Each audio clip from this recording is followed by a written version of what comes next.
पाप अंकुशा एकादशी का व्रत आज है और आज लोग विधि विधान से भगवान विष्णु की पूजा करेंगे और व्रत रखेंगे। पाप अंकुशा एकादशी का व्रत करने वाले के लिए पूजा के दौरान व्रत का पाठ करना अनिवार्य होता है। मान्यता है कि इस पाप अंकुशा एकादशी का व्रत करने वाले यदि इस कथा का पाठ करें तो उन्हें मरने के बाद यम की यातना नहीं झेलनी पड़ती। तो आइए जानते हैं पाप अंकुशा एकादशी की व्रत कथा।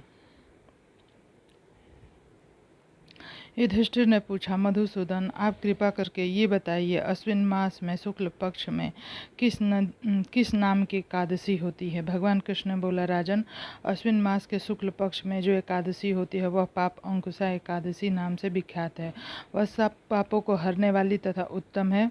उस दिन संपूर्ण मनोरथ की प्राप्ति के लिए मनुष्यों को स्वर्ग और मोक्ष प्रदान करने वाले पद्मनाभ संज्ञक मुझ वासुदेव का पूजन करना चाहिए। जितेंद्रिय मुनि चिरकाल तक कठोर तपस्या करके जिस फल को प्राप्त करता है वह इस दिन भगवान गरुड़ध्वज को प्रणाम करके ही मिल जाता है। पृथ्वी पर जितने तीर्थ और पवित्र देवालय हैं उन सब के सेवन का फल भगवान विष्णु के नाम कीर्तन मात्र से मनुष्य प्राप्त कर लेता है। जो शंख धनुष धारण करने वाले सर्वव्यापक भगवान जनार्दन की शरण में जाते हैं उन्हें कभी यमलोक की यातना नहीं भोगनी पड़ती। यदि अन्य कार्य के प्रसंग से भी मनुष्य एकमात्र एकादशी को उपवास कर ले तो भी उसे यम की यातना नहीं होती है। पुरुष विष्णु भक्त होकर भगवान शिव की निंदा करता है वह भगवान विष्णु के लोक में स्थान नहीं पाता, उसे निश्चय ही नरक में गिरना पड़ता है। इसी प्रकार यदि कोई शैव या पशुपात होकर भगवान विष्णु को निंदा करता है तो वह घोर रौरव नरक में डाल कर तब तक पकाया जाता है जब तक कि 14 इंद्रों की आयु पूरी नहीं हो जाती। यह एकादशी स्वर्ग और मोक्ष प्रदान करने वाली, शरीर को निरोग बनाने वाली तथा सुंदर स्त्री, धन और मित्र देने वाली है। राजन, एकादशी के दिन में उपवास और रात्रि में जागरण करने से अनायास ही विष्णु धाम की प्राप्ति हो जाती है। राजेंद्र, वह पुरुष मात्र पक्ष की 10 पिता के पक्ष की 10 पीढ़ियों का उद्धार कर देता है। वह पुरुष मातृ पक्ष की 10 पिता के पक्ष की 10 पीढ़ियों का उद्धार कर देता है। एकादशी व्रत करने वाले मनुष्य दिव्य रूपधारी चतुर्भुज गरुड़ की ध्वजा से युक्त हार से सुशोभित और पीताम्बरधारी होकर भगवान विष्णु के धाम को जाते हैं। अश्विन के शुक्ल पक्ष में पापंकुशा का व्रत करने मात्र से ही मानव सब पापों से मुक्त होकर हरि के लोक में जाता है। जो पुरुष सुवर्ण, तिल, भूमि, गौ, अन्न, जल, जूते और छाते का दान करता है वह कभी यमराज को नहीं देखता। नृपश्रेष्ठ दरिद्र पुरुष को चाहिए कि वह यथाशक्ति खानदान आदि क्रिया करके अपने प्रत्येक दिन को सफल बनाए। जो होम, स्नान, जप, ध्यान, आयज्ञ और आद्य पुण्य कर्म करने वाले हैं उन्हें भयंकर यम यातना नहीं देखनी पड़ती। लोक में जो मानव दीर्घायु, धनाढ़, कुलीन और दीर्घायु देखे जाते हैं वे पहले के पुण्यात्मा हैं। पुण्य कर्ता पुरुष ऐसे ही देश जाते हैं। इस विषय में अधिक कहने से क्या लाभ?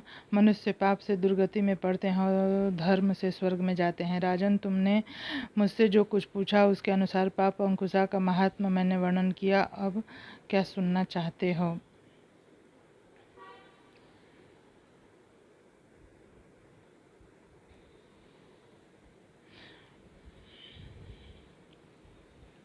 तो इस प्रकार से थी पाप अंकुशा एकादशी की व्रत कथा। पाप अंकुशा एकादशी की व्रत कथा और भी है।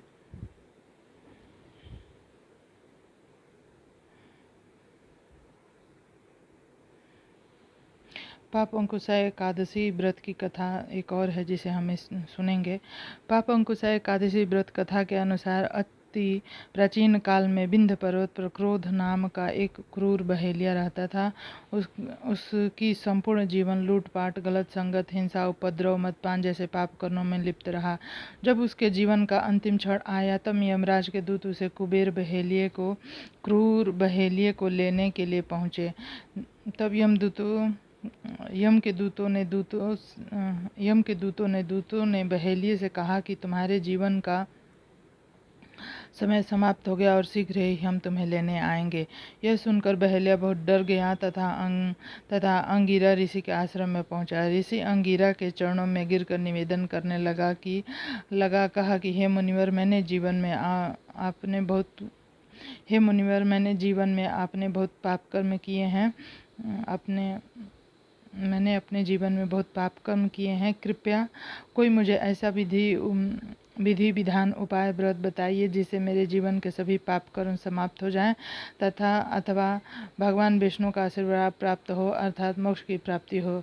तब ऋषि अंगिरा ने उसे अश्विन शुक्ल पक्ष की एकादशी तिथि का पूर्ण विधि विधान के साथ व्रत करने के लिए कहा। इस व्रत को पूर्ण विधि विधान से साथ करने से बहेलिया द्वारा किया गया, जिसके परिणाम स्वरूप उसे सभी प्रकार के पाप कर्म फलन समाप्त हो गए और उसे श्री हरि विष्णु का परम आशीर्वाद प्राप्त हुआ। तो इस प्रकार से थी भगवान विष्णु की पाप अंकुशा एकादशी की व्रत कथा। आपको वीडियो कैसा लगा जरूर से बताएं। चैनल को सब्सक्राइब करें और लाइक करें, वीडियो को शेयर भी करें। धन्यवाद।